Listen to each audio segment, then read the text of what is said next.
ertalab turish kerak. Mana ikki suvni sepish kerak. Sepib bo'lgandan keyin do'stlar buni shipirish kerak. Shipirib bo'lgandan keyin 3 soatdan keyin chiqsiz yana chang bo'ladi, to'lib ketadi. Mashina qo'ysangiz yor, qongur hamma yo'q tushadi do'stlar. Mashinangizni mo'yga qilgan bo'lsangiz yana iflos bo'lib ketadi.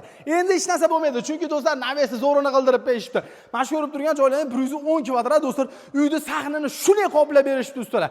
Lazer fasonda bo'ladi. Qaranglar, gullarni solib chiroyli qilib dekorativniy qilib berishgan.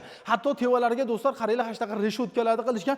Qirmasi ham do'stlar xuddi mana shunaqa lazer gulli qirma bo'lgan. Hammasi bir-biriga padbor bo'lgan bo'ladi. Kraskasi 5 yil garantiyali avtomobilli bo'ladi. 8 ga 8 profillarda stoyka sifatida qo'yib berishgan bo'ladi. 550 ming so'mdan do'stlar 1 kvadrati, xom ashyosi, leksani, temiri, usti haqqisi hamma yo'g'i ichida. Faqat pul sanangiz. O'zi 350 dan boshlanar ekan, sharoitga qarab, ketgan materialga qarab narx belgilanar ekan.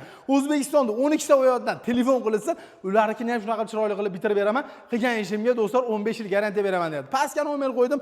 Shipirga, mana bundaqa suv sepishlarda ayollarni qiynamanglar, bitta naves qildirib bersalaring, o'zlaringlar pokiza joyda yashaysizlar, sog' bo'linglar.